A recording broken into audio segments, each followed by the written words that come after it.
Problem. Well, I would love to welcome you all to our first meeting for 2022 of the Dementia Knowledge Network. Thank you everyone who's come along today.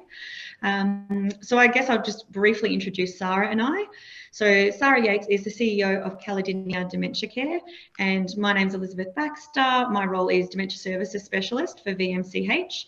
So Sarah and I founded this network in 2020, I think towards the end of 2020, Sarah, really as a response to COVID and then what was happening with services. So we initially had focused on the outer east and eastern region of Melbourne. And because we're holding the meetings via Zoom, we've since broadened the invitation to be very inclusive of anybody from anywhere that is working with people living with dementia and looking to improve the way that we support people in that situation. So we're big advocates for collaborative work, new innovations, opening up our minds and kind of connecting people around what's happening, what could be happening, what's working well, and how do we advocate for the needs of the people that we're all collectively supporting who are living with dementia in the community. So I would love to just briefly do a welcome to country, and then I'll throw to Sarah to introduce our guest speaker for today. So we respectfully acknowledge the Wurundjeri people of the Kulin Nation, who are the traditional owners of the land on which Sarah and I both meet, and we pay our respect to their elders, past, present, and emerging. Thank you, Sarah. Thank you. So a very happy new year. Welcome to 2022. We've got some amazing speakers lined up. Our speaker for today's meeting, thank you very much for coming along, Tamar, is Tamar Crebs. She's the founder and executive director of Group Homes Australia. Tamar is obsessed with doing dementia differently, and we've invited her along to tell us exactly how. So thank you very much for coming. Hi, good afternoon, everyone. I am going to share my screen and jump right into it, if that's okay. So happy 2022, everyone. And also I'd like to acknowledge the custodians of the land that we are all meeting on. I think they're different. I'm in New South Wales, some of you are in Victoria, and there's some in cyberspace. So past, present, and future, and acknowledge this. Thank you for inviting me to be here today. So I'd like to share with you in the next hour a little bit of a journey of what a startup looks like in the world of dementia care, which is something that we don't usually get the opportunity to be part of or listen to, because we're pretty comfortable with entrepreneurship and startups in the space of technology. But when it comes to aged care, for many of us working in aged care or providing services into aged care or experiencing aged care, we see the same thing year after year after year.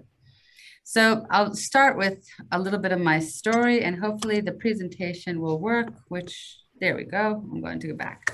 So I started my career in aged care when I was actually 3. I grew up with my great-grandfather in New York and lived in his house. And we lived in the basement because my parents were students, and they lived upstairs. And my grandfather had dementia. And for many years, we formed this beautiful relationship. He lived upstairs, I lived downstairs, and he lived at home. And I got to experience what it was to live with someone living with dementia as a child. And he had a beautiful end-of-life journey surrounded by his children, his grandchildren, and his great-grandchildren. And that made an imprint on myself, my mind, thinking that beautiful. This is how people live with dementia. They live surrounded by families, supported, engaged in the community, connected, and they have beautiful end-of-life journeys as well. Let's fast forward 19 years, and I learned as a registered nurse that that's not the case. And I had the privilege for 15 years to manage different residential aged care facilities. And I learned that the people running the residential aged care facilities were very focused on economies of scale. Bigger is better. And the more bums in beds, which I don't like the term, that was a justification of why they needed bigger and bigger facilities. And so I started managing dementia units when I was 24. Someone gave me a great opportunity the day after nursing school and said, here, you can manage this dementia unit. And it was an 80-bed dementia environment. And what I learned was that people were woken up at a specific time, woken up at 7, showered at 7:30, breakfast at 8, bingo at 9. Andrea Rio wasn't popular then, but over the years, Andrea Rio became very popular. And you're all laughing, so I know that you know what I'm talking about. You know, Andrea.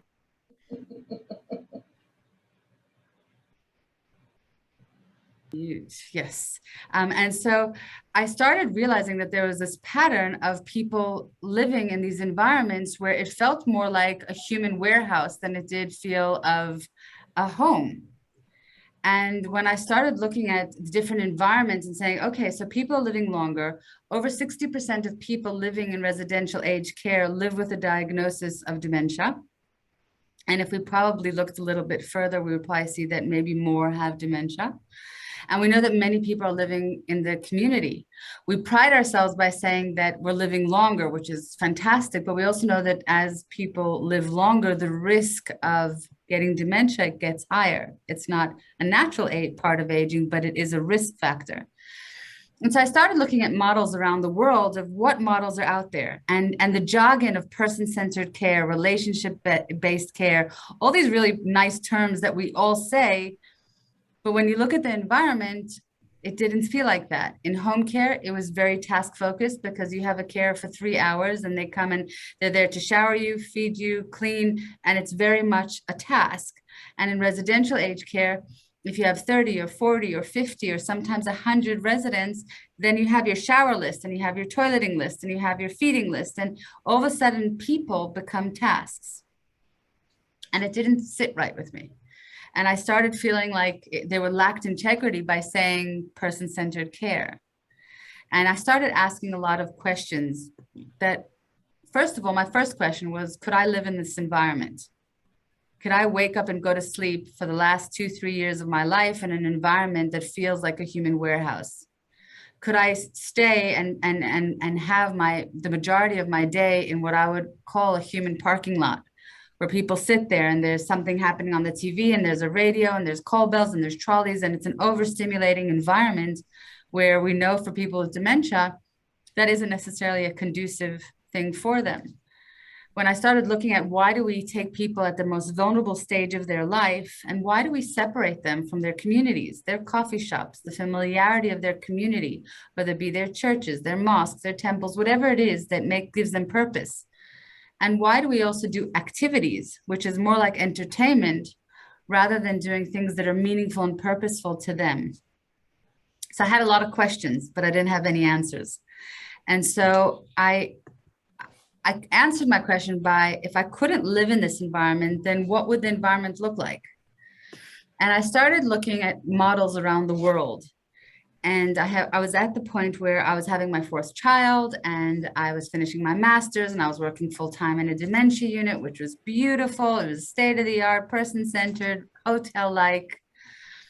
But I couldn't answer any of those questions of could I live there with a yes.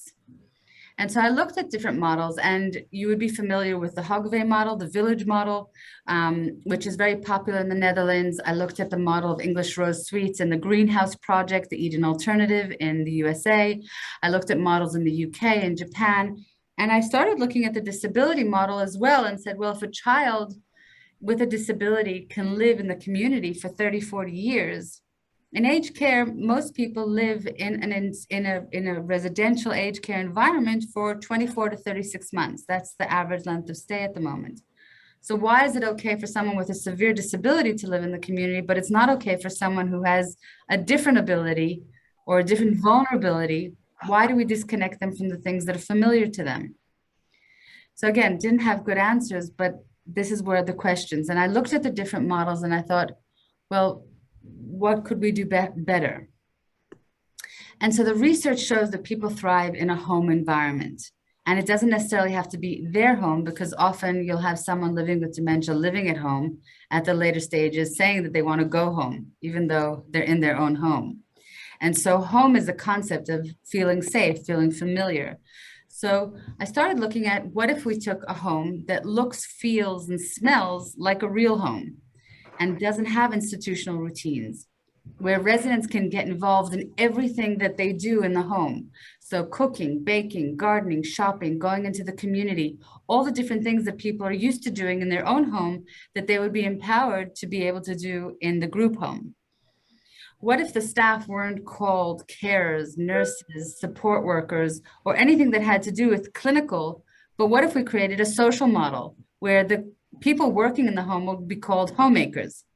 So I'm really big on language because in aged care, we use lots of terminology, and yet the terminology doesn't always match what we're trying to achieve. And often what I would find is people living with dementia didn't want care. They needed different things, and it's not just about the care. And so when we say, oh, you have a carer here, we're missing out on the opportunity to celebrate who they are and allow them to flourish or help them flourish. So I started group homes in 2012. I won't bore you with 62 meetings and 38 presentations. I'm going to pitch to people to raise the capital to do this venture. That's a whole story on its own. But I'll let you in on a secret that being female and being young didn't help the cause. And so it was very much working against me. So the older I get, I think the wiser people think I am. Not quite sure about that. But the point is that aged care is not a sexy industry. So when you come to someone with a new piece of technology and say, hey, I have a startup and it's all about technology, it perks people's interest. When you say, hey, I want to build group homes for people living with dementia, unfortunately, that you get a different response. So it was about creating a story and a journey and create a social impact that we were going to change the way people living with dementia were going to live in the community, and how people with dementia are going to live beyond their diagnosis and not just suffer with dementia, or how we're not going to just lock people up because it's safer for them. So it was about challenging the status quo and all the, I guess, the norms, the social norms and the clinical norms, and say we could do it better and we could do it differently. And the standard needs to be that when I walk into a home, I want to live there. So nothing really fancy in terms of what it needs to look, feel, and smell like home. So pretty much that. So in 2012, we started our first group home for people living with dementia for 6 people. And we took an existing house and renovated it. We also took a house and built one from scratch. So we have 2 types of homes. Some we build from scratch and some we take existing homes. Each home has 6 to 10 residents. The social model is that residents get involved in everything. There's no institutional routines. Residents get involved in whatever they enjoy doing, whatever they find meaningful and purposeful. So cooking, baking, gardening, shopping, going on outings. We have little minivans for every house. So they go out into the community and do different things. Obviously, COVID has been a bit of a challenge, but getting engaged, whether it be in galleries and movies and different activities in the community. Families can visit whenever they want. So there's no visiting hours. So if someone wants to come and have breakfast with their partner or with their mom or their dad, or sometimes, unfortunately, with their child, they can. The homes have pets. So one of the things that we know that when someone moves into care, sometimes the hardest thing to do is say goodbye to their dog or their cat. And that's a very precious connection. So having a presence of pets in the homes, and making sure that the environment is what we would call a therapeutic space, that the environment itself is part of the therapy. And so residents get out and about every single day. There's the front door is the only locked door in the house. We have registered nurses and social workers that work in the homes. And I suppose the reason for social workers, which is a really important thing for me, coming from residential aged care, people were coming in and it was a journey of grief for them. It was a journey that had enormous amount of emotions and anxiety that went along with it. And yet I found in residential aged care, we were addressing the clinical needs, but we weren't always addressing the emotional needs of the resident, the family, and the team. And the wear and tear on the family, the wear and tear on the residents, the wear and tear on the team was very rarely addressed. And so having a social worker in the environment really helped to address the sort of, I call it the triangle, the resident, the relative, and the team. The design itself, each home is designed differently and has beautiful decor so that when you walk in, you say, hey, I could live here. We don't have plastic chairs or vinyl floors, because again, it all goes back to what would you have in your own home?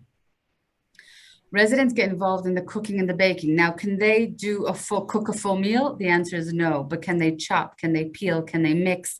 Can we take out old recipes that they had at home and recreate them, or invite the families to come in? And if there's a special cake or something that they used to make at home, generate the smells and the experience and the reminiscing in a real space. We have residents that were horticulturists, so we would encourage them to bring their greenhouses to the homes, because again, it gives them purpose. It's not about sitting around and playing bingo or having a sing-along, where I'm not sure if many of you here like bingo or go to sing-alongs, but all of a sudden when you turn 80 and have dementia, there's an expectation that you do enjoy sing-alongs and bingo. And in my experience, for the past 24 years, when you walk into these big rooms, lounges, where you have the diversional therapist or the RAO standing there, many of the residents are sleeping and disengaged. And so doing these very big group activities, as opposed to saying, well, what's meaningful and purposeful to the person? And so we looked at a whole admission process of how do we do an assessment to make sure that we have the right resident for the right house? One of my challenges in residential aged care was that the way we connected people was through their comorbidities, not by their personalities. And so if you have dementia and I have dementia, we must have something in common, as opposed to, well, I like gardening and music and you like gardening and going for walks. Maybe we have something in common. So it was about creating a whole assessment process of developing a document called How Am I Unique? And this is who I am. And then being able to have a whole way of, some people will call it profiling, some people might call it lifestyle and personas. I call it a color chart, because I think we're all very colorful and we all have different colors that make us who we are. And making sure that we have the right resident for the right house is a key part to the model. Getting residents involved in all aspects of home is critical. So some might look at the picture of the gentleman by the barbecue saying, oh, there's a risk that they're going to get burnt.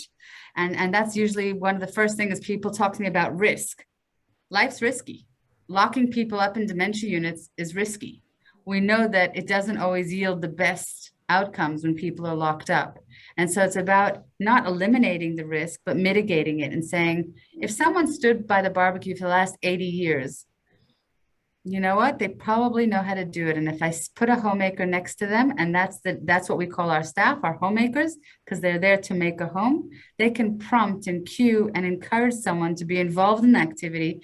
And it's so much more meaningful and purposeful than having the team, the homemakers, do it for them. Residents do not wear uniforms, not residents, the homemakers don't wear uniforms, because again, in our own home, we don't wear uniforms, and uniforms is a form of barrier. I'm the authority, you're the person that doesn't have authority. And so it's really about breaking down and asking and being true to, what do you do in your own home? The registered nurses don't wear, nobody wears uniforms. And so it's about residents and homemakers eating meals together, preparing meals together, sitting around and having conversations. Mealtime is something that we do a lot during the day, you know, breakfast, morning tea, lunch, afternoon tea, dinner. We spend a lot of time eating. And so it's about creating that convivium and that conversation of the family sitting around a dining room table. And again, with people living with dementia, you might have days that are more challenging than others and different challenging situations. And it's about learning how to make sure to train your team and upskill the team so that they have all the tools and skills to be able to support someone living with dementia as they deteriorate or as they progress through their journey. We have residents that are, the youngest is 45 years old and our oldest resident is 102. And so really learning to be able to say someone with younger onset dementia and someone with later stage dementia in terms of being older than 65, they're going to have different needs. Their families are going to look different. So someone in their 90s might have a child in their 70s. They might not have children. They might not have a partner anymore. Someone who's 45 can't even get their superannuation yet. They're still working. Some of them might still have mortgages. And so it's learning to cater for each person according to their needs and individual needs, not have a one-size-fits-all approach where we come and we say, well, you have dementia, so this is the way it is. So it's a very much a yes can do approach, and adapting whatever we can do to interact in the best way possible for the person. We have residents that are really young, and when they come, the family wants them to, continue to be autonomous. And so our first response is, okay, what are the things that we need to make sure is safe, and what are the risks? And let's just address them, as opposed to saying, no, our policy, because we don't have a policy. And so we have residents that will go out and about into the community, and they might wear tracking devices. So if they get lost, and the family is very aware, there's a risk that they might get lost, but there's also a risk that they might not. And that's okay. There's a real opportunity there to say, hey, it's not a one size fits all. Let's get people out in the community connected. We have a resident that's a marathon runner. So we had to get homemakers that know how to run. Because I don't know if any of you are marathon runners, but if you're a runner, if you don't run, that's going to create huge unmet needs. And so one of our homemakers, he's a runner, and he doesn't run 41 kilometers, he can run 15. And at about 14, he starts getting tired. And we realized that even at 41 kilometers, the resident wasn't getting tired. So we got a dog, because the dog would get tired. And the resident was happy to go back to the house for the dog, because the dog was tired of running. But it's about being creative and saying, how do we meet residents' needs so they continue doing what they do best, and that their best version of themselves, as opposed to, well, they have dementia, they have to be locked up, and they have to have care, and there's all these very preconceived assumptions, as opposed to saying, well, let's be as creative and as colorful as possible and look at the opportunities. So the Royal Commission, came out in 2017? And we were asked to testify as one of the positive models in Australia. We were asked to testify 3 times. And what was interesting in the Royal Commission is recommendation 143 was all about small scale environments for people living with dementia as being a better model than the bigger residential aged care facilities. The report, the Alzheimer's Disease International came out with report 2020, again, giving many recommendations. If you're not familiar with this report, it's an excellent report about environments, about being seen, and how the environment is essentially a therapy for people living with dementia. And it's not just about doing art therapy and drama therapy and music therapy and aromatherapy. Those are all great, but the environment plays a key role. And for people to be functional, and for people to be seen, and for people to get engaged, and for people to have visual and auditory and tactile cues in the environment in order for them to be able to live well. And so it's very validating to be able to see that report come out, but also to be validated in the Royal Commission. So just from a systems perspective, we have lots of systems back of house to make the houses function well. I often give the analogy of a swan. A swan glides. So in the houses, it hums along, there's a beautiful rhythm, but there's a lot of paddling that goes under the water to make sure that they stay afloat. So whether it be training for the staff, whether it be the language that we use in the homes, the automation of different things, so that the homemakers are essentially what we would call universal workers. They do the cooking, the cleaning, the caring, the rostering, the budget, everything in the home. What I used to find is that in Resi Care, the registered nurses were doing a lot of the admin stuff, and the AINs were the ones having to execute the work. Even in communication with families, the registered nurse was the one speaking to families, but the AINs were the ones doing the work. And so the registered nurses would call families when there was an incident, when there was a fall. And so there was this crisis reporting. And so when a family saw the number of the care home, they would get really scared. So even looked at the communication process of our homemakers calling the families, sharing photos on a day-to-day basis, so that it was positive connection and positive rapport. And every so often they'd get a phone call from the registered nurse saying, hey, just wanted to let you know, mom had a fall, or dad, is struggling today. But it was very much based on, this is how your loved one is living.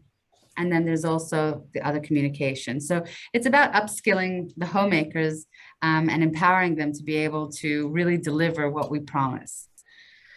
lots of use of different technology that we use. So whether it be VR sets, different falls detection, prevention, and we're constantly looking at different pieces of technology to, if it empowers the resident to be autonomous, then it's a positive piece of technology. If it's something and promotes dignity. A few months ago, during COVID, a tech company came to me and said, I have this great piece of technology. You put it on the continent pad and it tells you when it's reached 6 to 10 liters of urine. So you don't have to waste continent pads. So I said to the engineer, I said, I don't mean to be rude, but why would I even use that technology? Have you ever sat in 10 liters of urine? So he said, no. I said, then why would you expect anyone to sit in 10 liters of urine? It doesn't make sense to me. So technology in my mind is about promoting dignity, not about convenience of the provider. So even with the technology that we introduce into our homes, there has to be the philosophy behind it that this is going to improve people's lives, not make our lives easier. So I spoke about the right resident, right home, and that's a critical part to our model. It's not about connecting people based on their comorbidities, but their social interactions, their preferences, the things that they love, the things that connect them. And that's a key learning for us. When I first started DHA in 2012, I thought, oh, I'll just fill the homes. And I got to 4 residents in our first home, and I took in the wrong resident for that house. And I remember within 3 days, the house was up, and it was storming, as I call it. And I called my colleague in America, and she said, Tamar, right resident, right home. And I said, what do you mean? And she explained to me the concept. And so over the last 9 years, I've developed the color chart of right resident, right home, of identifying the different personality traits that can connect with one another. And so that we don't make that mistake anymore. And today we can take any person into GHA, whether they're young, old, whether they have unmet needs, significant unmet needs, whether they're social, whatever it is, because we have lots of different homes to be able to cater for them.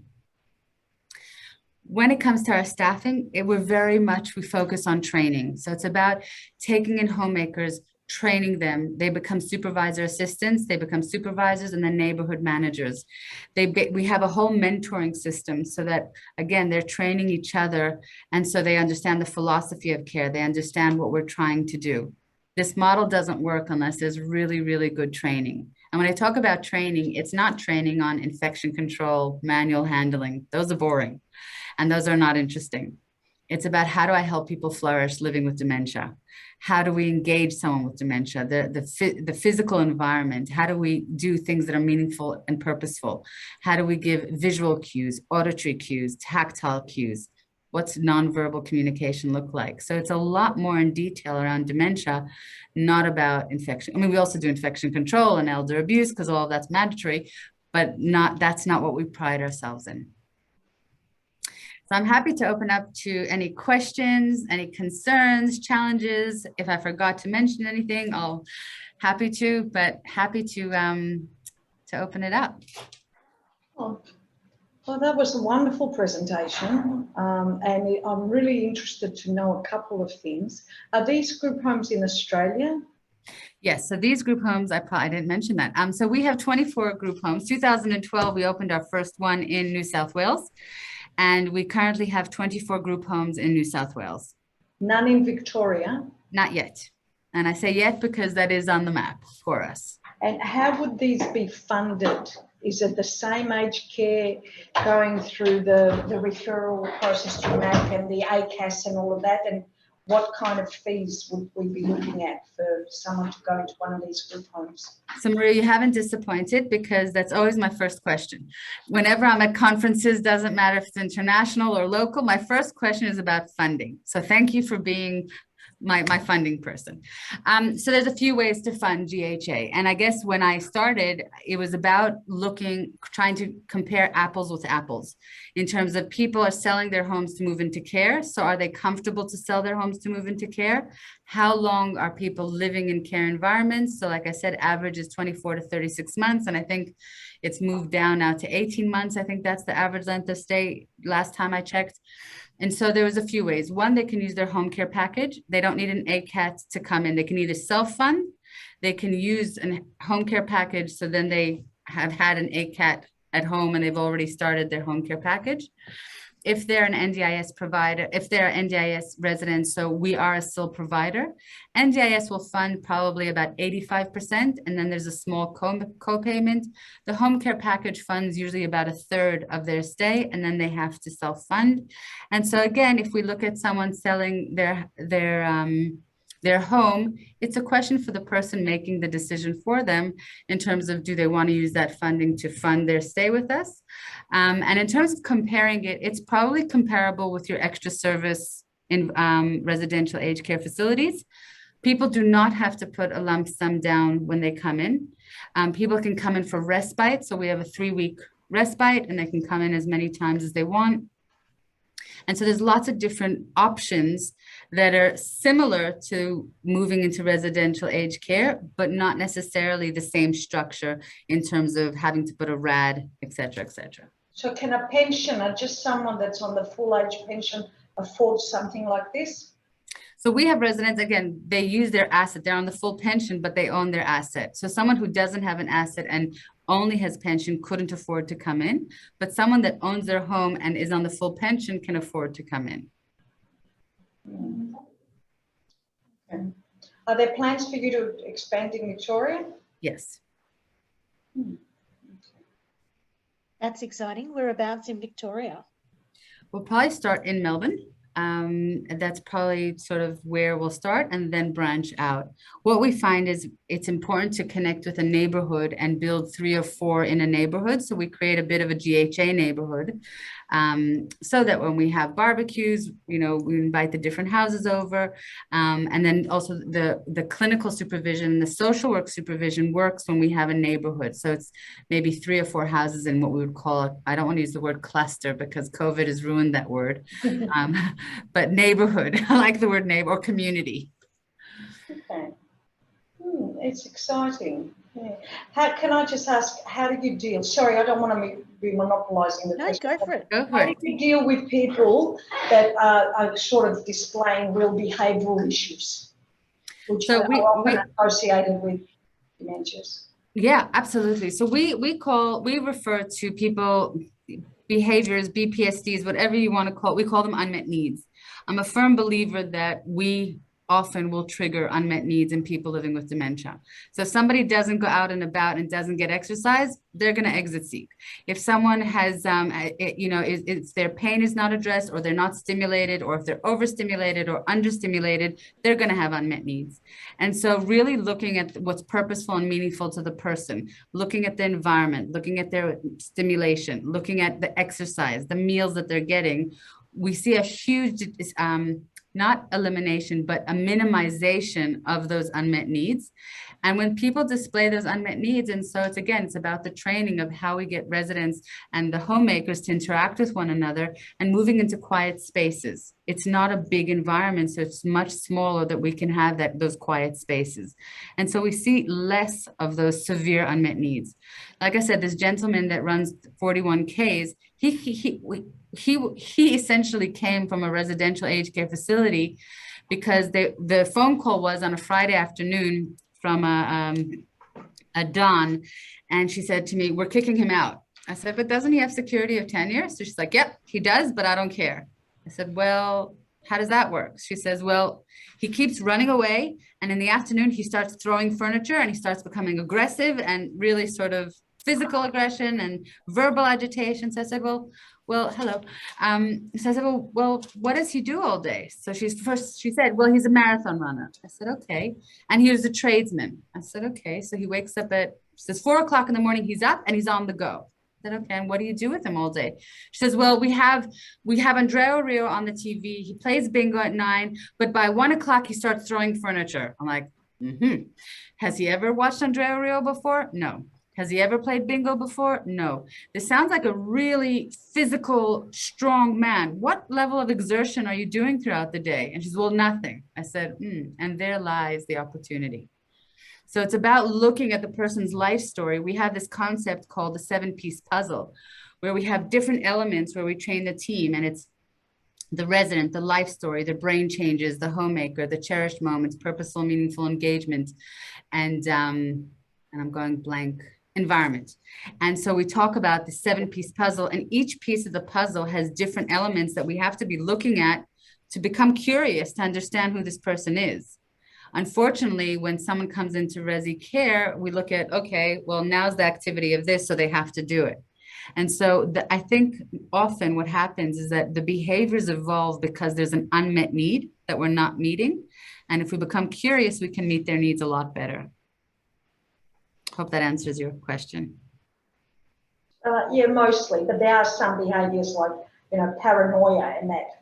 Would you, like, you would refer to the sort of the appropriate teams if you have residents, like they would be under sort of we have psychogeriatricians that visit, and geriatricians, and again, for people in NDIS, there's the behavioral support coordinators. What we have found is it's not helpful to have a flying squad that comes in and sees snapshots because they give you information. What we have found is that we do a lot better what we call the toolkit with the teams and brainstorming with the teams, because often we can come up with a lot more information and a lot more solutions if we're creative with the team. And so when someone is displaying paranoid unmet needs, or when someone is physically aggressive or is verbally agitated, we start troubleshooting with the team and they come up with the best solutions. Okay. Right.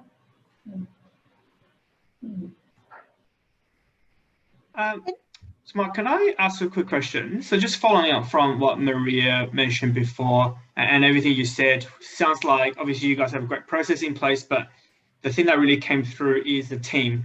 Your homemakers, etc., is able to do those brainstorming sessions, be able to continue to do them despite the fact that they obviously can be challenging at times. So how do you, and given the workforce challenges we have, how do you go about finding these people and retaining them? Because obviously it seems like you guys got some sort of magical sauce that probably a lot of other providers don't. Listen, I think we're all struggling at the moment with, I think they're calling it the war on talent. I think that's the terminology that we're using at the moment. So a few things. One, we give them a career pathway. And so they might come in as a homemaker and then evolve into a homemaker supervisor, assistant, and then supervisor. And so the remuneration that they get at each point is more. And so they're not staying at the same, if we pay peanuts, you get monkeys, right? So you want to be, and we all, when we progressed from being, if you think what you earned 20 years ago and what you earn now, you're too young to have worked 20 years ago. but if you think of what you earned at the beginning of your career, and then as you progressed and as you got more skill, you got more money for that. And so that's something that we have as well. We have enormous amount of training programs. And so the wear and tear, you also have to remember our homemakers, when they walk into work, they don't have 40, 50, 60 showers. They have 10 people. Our staff ratio is a 1-to-3. And so the ratio is high. Their burnout is lower. We have social workers that are taking care of them. We also have a sponsorship program and a labor agreement with the government that can incentivize them to get PR after 4 years. And so when people come on board, we're incentivizing them to not just work, but to be able to stay in Australia, which is a huge gift for them. So it's a whole, I guess it's a whole cobweb of training, valuing them, taking care of them, because working in dementia care is hard. The burnout is huge. So their emotional well-being with the social worker, looking at the number of people, the diversity of their role. They're not just doing showering, toileting, and feeding. We're upskilling them in budgeting. We're upskilling them in rostering. We're upskilling them in communication and leadership. There's a lot more to the role than just being an AIN. And so some people, they don't like it as well. You have to keep in mind that for some, and I think the hardest part for us is, I like to recruit people that have very, very high will and low skill, which doesn't make sense. Because often what happens is people come with will, and I've worked in residential aged care for 20 years. I have a lot of skill. I have to unwire their bad behaviors and I work harder on trying to get them to rethink and not be task focused. So I'd rather take someone with very high will, very motivated, and very little skill, and then I can upskill them to the GHA philosophy. Sometimes when we get the people that have all this experience, we actually have to help them leave because it's not in our benefit to keep them because they don't understand our philosophy. But I really understand the challenge because, again, the pool is getting smaller and smaller. And so we've really had to rethink how to incentivize and how to keep people and how to help them develop. Yeah. No, thank you for that. That's actually really good. It's a lot of leadership sort of things coming through from your side. So kudos to you on that. That's really quite impressive. Thank you. Thanks for the question. Can I follow up with another question? Just Maria, we talked about funding before. And sorry if I missed it, but how come you guys went down the path of the home care packages and NDIS as opposed to the traditional residential funding? Like, was there a rationale for that, or? The rationale for everything. Great question. First of all, when you're starting a startup, there's a lot of red tape and there's a lot of bureaucracy. And when I went to see this model around the world, one of the best pieces of advice that someone gave me said, be careful when you start taking funding from government, because every time you take $1 from government, there's a lot of red tape that comes along with it. And it doesn't always mean quality. Sometimes it does. And so when I looked at legislation, I believed, first of all, to build a residential aged care facility in a neighborhood, it's hard enough to build a group home. So to build a residential aged care facility, the zoning is impossible. So that's from a property development side of things. But then from a home care perspective is you could have people that could self-fund, you could have people that were NDIS, you could have people that came for respite. There was a lot more flexibility that wouldn't stifle the model. There's something called NIMBYs and caves in property development. NIMBYs are not in my backyard. So when someone hears that a group home is going up next door, they're like, not in my backyard, we don't want this. And then caves are citizens adverse to virtually everything. And they don't care what it is, but they're just, and we've had a lot of opposition of people saying, we don't want demented people running up and down the street. And I'm like, first of all, who calls them demented? And I don't want people running up and down the street. And there's all these perceptions. And so when you're dealing with something new, you want to be able to, and the truth is we had to carve out legislation because this is a new concept in Australia. We know group homes for people with disability, but group homes for people with dementia isn't something that's very common. So it's about sitting in a piece of legislation, but not stifling the model and allowing it to be scalable and creative, no matter what neighborhood it goes to. So the funding and the property development had to coincide, which wasn't a simple, hopefully that answers your question. Yeah, it does. It raises more questions to hear more about your journey, but I think that's another conversation for another time. You can email me. I'm happy to share you. I'll put everyone else to sleep if I share that. No, thank you for that. Pleasure. Any questions from anybody else? Well, if you ever do come to New South Wales, you're all invited to come have a look. I'd be very excited when we come to Victoria, but it's always good to come and share ideas because I really believe that we're all doing as good a job as we can and we all want to share the different inspiration that we have out there because I think it's tough. COVID's been tough, Royal Commission's been tough. Living with dementia is not a walk in the park. And so we want to be able to really be a society that really does this well. And so, if you do come to New South Wales, come share the knowledge. Yeah. Sorry, as a social worker, I need to ask this. So what are the specific roles of social workers in this environment? So the social workers, like I said, it's like a triangle. The social worker supports the residents, the relatives, and the team. So the social worker is very involved in the initial assessment in the How Am I Unique with the registered nurse. The social worker is involved in help settling the family and the resident in the homes. And then brainstorming with the team, what are the different things from the assessment? We call it the How Am I Unique translate into a flourishing plan. The flourishing plan is what we call a care plan, but it's not about care. Not only about care. It's about what helps the person flourish emotionally, physically, mentally, spiritually. And so the social worker is very much integral in that. Like I said, the wear and tear on staff, because it's a small environment, that's one of the pros of the model, but it's also one of the cons of the model. The staff get very, very attached to the residents. And so we have a lot of debriefing sessions that the social worker facilitates for the staff so that there isn't that wear and tear. For families, like I said, it's a journey. There's a journey of anxiety, and there's fatigue, and there's a lot of education that has to go on with a family to learn how to visit, how to let go, how to trust. Social worker plays a key role in that. And then also with the whole palliative care and end of life journey, the social worker plays a key role in supporting the resident, the family, and the team as well. So the social worker is really an integral part in the social model, because it's not a clinical model. It's not based on clinical tasks. It's based on how to help a person live with a diagnosis.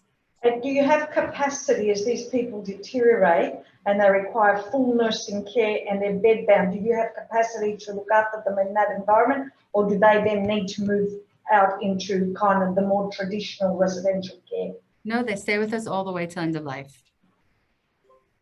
Full body hoist, medical beds, palliative care, the works. So would that be funded through the NDIS if they have the NDIS? Because that would end up being quite expensive. So NDIS will fund it for the people younger than 65 and people older. We have 5 levels of care, starting at low level all the way to end of life. And so as a person progresses, their funding changes depending on their care needs and what equipment they would need. So as they've got the high level care, I would imagine that then their funding package would be a bit higher, but it would still be quite substantive and probably not qualified for some of the aids and equipment that only they would be using. We haven't seen that as a problem yet, because again, NDIS will fund equipment and we have the care staff and our ratios are high. So it doesn't seem to be an issue. Okay. Yeah, so I was just thinking a lot of the clients that we look after are over 65 and they do not have the NDIS. So if they enter these group homes, they wouldn't come with that extra level of funding. It'd just be the level 1, 2, 3 or 4 package, which is limited to about 48,000. So again, with someone over the age of 65, again, they max out at the level 4 package, but then self-funding will kick in. So they'll self-fund as well. Yeah. They'll have to keep the extra as their care needs increase, Absolutely. What happens if they run out of funding and there is no more funding, but it's their home and they don't know where else to go? So Maria asked, can someone who's a full pensioner with no funds, so someone without an asset usually won't come to us unless their children can fund their stay. But if someone has their asset, their home, often what's happening when they move into residential aged care, they're selling their home. And so they have those funds that will afford them to be able to live at GHA. But basically, there's no guarantee, like with a refundable accommodation deposit where the family gets it back. It's basically using up all their money to have this. Correct. So, okay, which will be a deterrent for some older people to do that, because most people want to leave a bit of an inheritance to their children.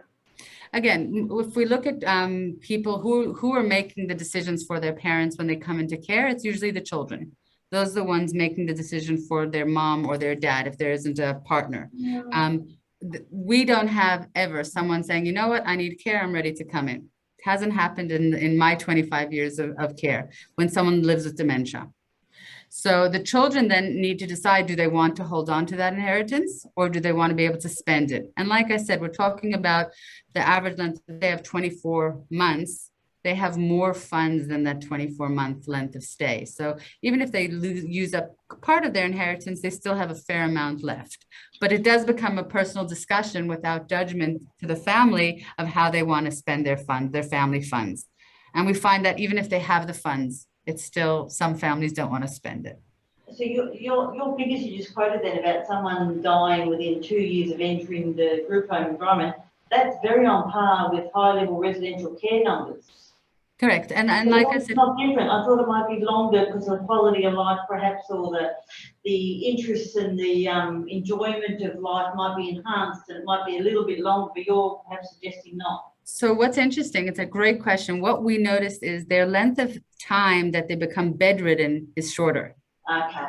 So they're coming into us the same level of frailty, but they're not becoming bedridden for 2 years. They might be bedridden for 2 weeks or 3 weeks, which is a much shorter amount of time. And so their palliative care is a much shorter experience than having them be in a hoist, full body, medical bed, etc., for 18 months, which is a different parameter. And we have a university working with us to start measuring that, because we don't see a different length and stay because I think, again, home care is a very strong thing. People are keeping people at home for much longer and moving into residential aged care at a much later stage. So that's where we're seeing the difference. Okay. Oh, that explains that. I was thinking about that. It sounds a very promising model. Come visit.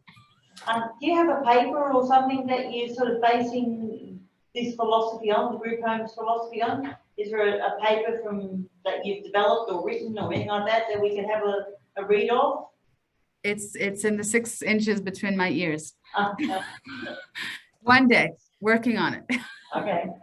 Yeah. We can see that it would suit some of our clients. Definitely, yes. But not, because being an acute mental health service, we see people with all kinds of dementias. And as they advance, like, the frontotemporal dementias, they'd be quite challenging for the other residents as well. So anyway, but it's an excellent concept. So we have a fair amount of residents with behavioral FTD. We probably don't have time to go into it, which the service that our group homes are particularly geared for. And those houses are a little bit, instead of having 10 residents, they have 6 residents. There's a lot more physical activity that goes into those houses, and it's a very different environment than the houses that might go to the gallery or go to the movies. These residents might go to the park and walk for 2-3 hours or have a picnic instead of going into a cafe. It's just changing again and saying, what can the person do, and focus on what are the abilities of the person living with a behavioral FTD, rather than saying, no, they have to be locked up, they can't do anything. Maybe we better come on a road trip and check out some of these group homes. Whereabouts is the nearest one based in Victoria? It's in New South Wales. New South Wales. Yeah, in Albury, on the border, or no. We're still in Sydney. Oh, we're still in Sydney. Okay. Next time you do a road trip. Yeah. Okay. All right. And so you let us know when you do branch into Victoria. I will definitely let you all know. Can we put our names on the waiting list for the first one? We're getting at that age. You're pretty young. Well, thank you very much, Tamar. I think that was really interesting. I think we all got a lot out of that. Does anybody else have any final questions or comments before we finish up? We're almost out of time. Sarah, did you want to add anything? I just wanted to say how much I enjoyed, not enjoyed, but it resonated with me when you said that in some circumstances, people become tasks. And pulling our mindset away from that and back to people, I think is really, really important. But yeah, I'll jump on the boat when you're in Victoria as well. So do let us know. I think it's a terrific concept.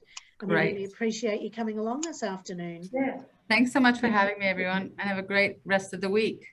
Thanks, Tamar. Thank you very much. Thank you. Bye-bye. Thank you. Bye-bye. Bye, everyone.